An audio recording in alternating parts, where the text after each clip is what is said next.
Le jour était le 2 mai 1945 et les journaux du monde entier ont annoncé la nouvelle la plus attendue. Berlin avait été livré aux forces soviétiques. Cela signifiait que l'Axe était sur le point de s'effondrer. Peu de temps après, le 7 mai, les forces armées allemandes se sont rendues inconditionnellement en Occident. Et puis, le 8 mai fut proclamé le jour de la victoire en Europe. La fin du Troisième Reich d'Adolf Hitler était arrivée. C'est l'histoire que nous avons apprise à l'école. Et ces dates sont commémorées chaque année. Mais vous êtes-vous déjà demandé comment serait le monde si cette reddition n'avait jamais eu lieu? Serions-nous ici si les drapeaux rouges de l'Allemagne nazie avaient triomphé? Ce sont des questions qui intriguent les historiens depuis des décennies. Dans cette vidéo, je vous invite à explorer un univers alternatif où l'Allemagne nazie a gagné la Seconde Guerre mondiale et Adolf Hitler s'est couronné seigneur de l'Europe. En avril 1945, après des mois de siège, les troupes allemandes qui défiaient Berlin ont connu une récupération miraculeuse. Jusqu'à il y a quelques mois, tout semblait perdu, mais maintenant, l'infanterie du Reich gagnait du terrain sur l'armée rouge. Ce n'était qu'une question de temps avant que les soviétiques soient expulsés de la capitale, ce qui serait enregistré avec honte à Moscou, après que tous leurs hommes les plus braves et expérimentés aient perdu la guerre contre des femmes et des garçons recrutés à la dernière minute par l'Allemagne. Dans le bunker du Führer, les nouvelles étaient reçues avec joie. Après plusieurs mois de doute et de dépression, le leader de tous les Allemands se montrait vigoureux, loin des idées de suicide qui, pendant quelques semaines, perturbaient ses pensées. Maintenant, la domination de l'Europe était à portée de main et il ne pensait pas laisser passer cette opportunité irrépétible. Mais, au-delà de la situation à Berlin, qu'est-il arrivé sur les autres fronts de la Seconde Guerre mondiale? Dans le nord de l'Europe, la stratégie maîtresse des Alliés ne produisait pas l'effet escompté. Le débarquement en Normandie avait exigé de grands efforts en termes de ressources humaines et matérielles, mais l'avancée sur le territoire français était très lente. Après des mois de combats intenses, des centaines de milliers de soldats américains, français et canadiens sont morts de faim en raison du manque de ravitaillement, portant un coup mortel. À la fin de 1944, l'Allemagne a réussi à intercepter et à détruire les voies de communication, encerclant cette énorme masse humaine qui avait participé à l'opération Overlord. À Washington et Londres, rien ne pouvait être fait. Des bataillons de soldats ont péri dans une tentative infructueuse de pénétrer sur le territoire européen sans l'aide des puissances alliées. La France est tombée à la merci des troupes allemandes qui, en plus de capturer des villes à grande vitesse, ont non seulement fourni un avantage tactique, mais ont également permis le ravitaillement et l'inclusion de nouveaux recrues dans leurs rangs. Rappelez-vous que pendant plusieurs années, le gouvernement français de la République de Vichy fut l'un des grands collaborateurs de Berlin. Cependant, l'objectif final des Allemands n'était pas de reprendre des photos à la Tour Eiffel, mais d'utiliser la proximité entre le territoire français et le Royaume-Uni pour réaliser une invasion terrestre.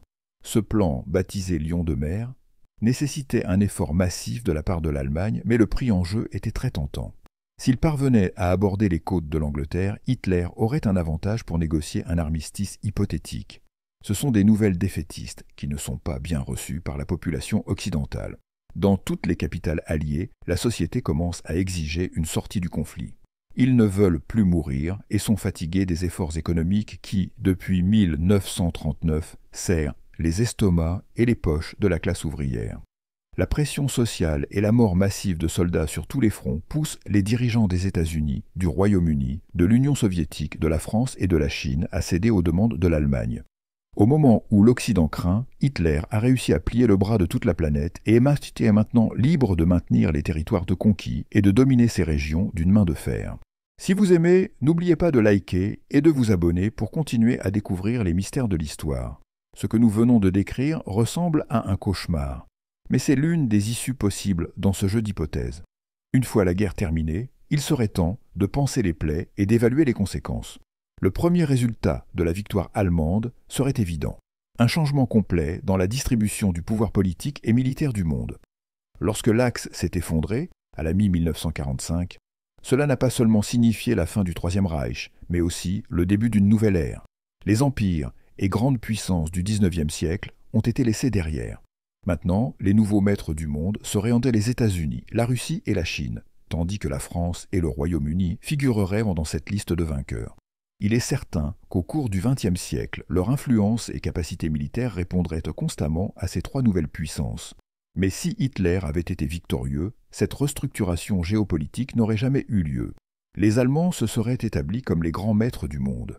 Gardez à l'esprit qu'en 1938, à peine un an avant le début de la Seconde Guerre mondiale, l'Allemagne a réussi à se remettre du conflit précédent pour se positionner comme l'un des pays les plus puissants et prospères de son industrie. Ses progrès ont été gigantesques et son armée était parmi les plus modernes de sa génération.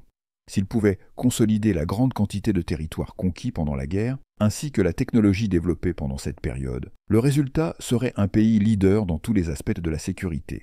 Nous connaissons les histoires des scientifiques allemands qui, une fois le conflit commencé, ont été recrutés par les principales puissances pour travailler sur les programmes nucléaires et spatiaux. Dans le cas des États-Unis, il y a eu un projet connu sous le nom d'opération Paperclip, qui a été une politique décisive pour transformer les Américains en une puissance technologique dans tous les domaines. Cependant, si l'Axe avait gagné, tout ce savoir et ce développement seraient restés comme patrimoine allemand. Imaginez une éventuelle bombe atomique avec l'aigle peint sur la coque, et encore moins un programme spatial avancé qui aurait réussi à mettre plusieurs satellites en orbite dans les années 1960. Les sous-marins, déjà puissants U-boats, auraient certainement reçu d'innombrables modernisations. Ces détails peuvent sembler secondaires, mais ce sont le genre de réalisations scientifiques qui, par exemple, ont transformé l'Union soviétique en la deuxième puissance mondiale. Cependant, l'Allemagne que Hitler rêvait n'était pas seulement une utopie de science et de développement, mais aussi un enfer sur Terre pour quiconque ne correspondait pas aux standards de pureté raciale du nazisme.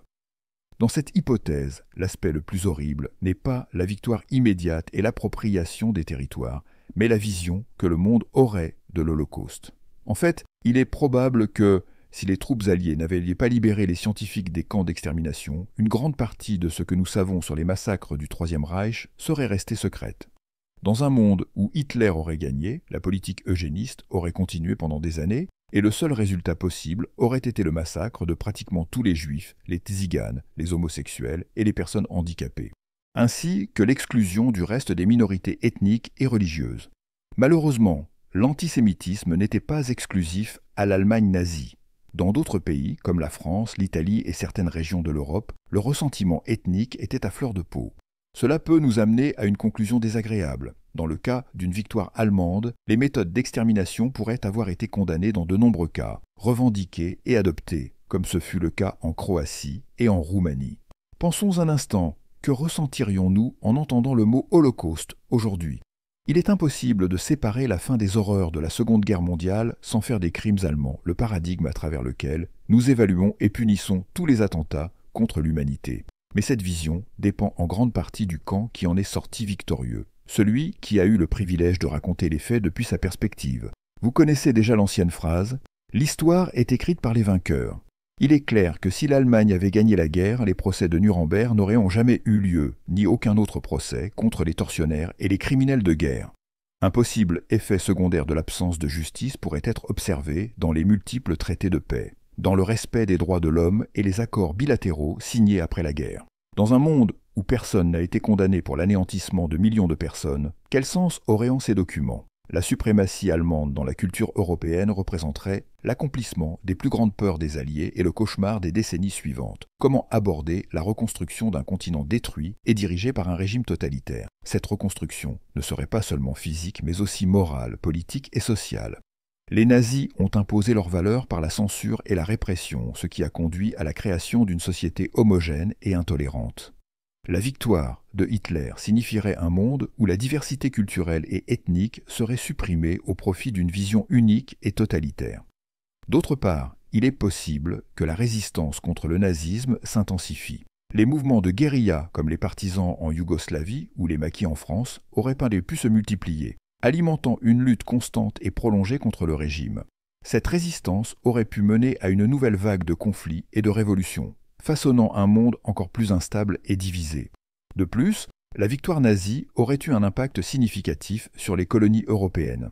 Avec l'Europe sous contrôle allemand, il est probable que les mouvements d'indépendance dans les colonies africaines et asiatiques auraient rencontré encore plus d'obstacles. La décolonisation, qui fut l'un des grands mouvements de l'après-guerre, aurait pu être retardée ou même empêchée. La vision du Lebensraum, le concept d'espace vital pour l'expansion allemande, ne se limitait pas seulement à l'Europe, mais incluait la conquête de territoires en Afrique et en Asie, ce qui signifierait un nouveau cycle d'oppression et d'exploitation coloniale. Si l'on considère l'impact de la victoire nazie sur la science et la technologie, Il est probable que la course aux armements et à l'espace aurait pris une direction très différente. La compétition entre les États-Unis et l'Union soviétique pendant la guerre froide a propulsé des avancées technologiques significatives, y compris l'exploration spatiale et le développement de nouvelles technologies militaires. Avec l'Allemagne au contrôle, ces avancées auraient pu être orientées différemment avec un accent plus grand sur la domination militaire et moins sur la coopération internationale et le développement pacifique. De plus, le monde académique et scientifique aurait été profondément affecté. Beaucoup des scientifiques qui ont fui le régime nazi et contribué aux avancées technologiques aux États-Unis et dans d'autres pays n'auraient jamais eu cette opportunité. Cela inclut des figures comme Albert Einstein, Enrico Fermi et bien d'autres, dont les contributions ont été fondamentales pour le développement de la physique moderne et de la technologie nucléaire. Pensez-vous que si les nazis avaient gagné, le monde serait plus avancé technologiquement ? Donnez votre avis dans les commentaires.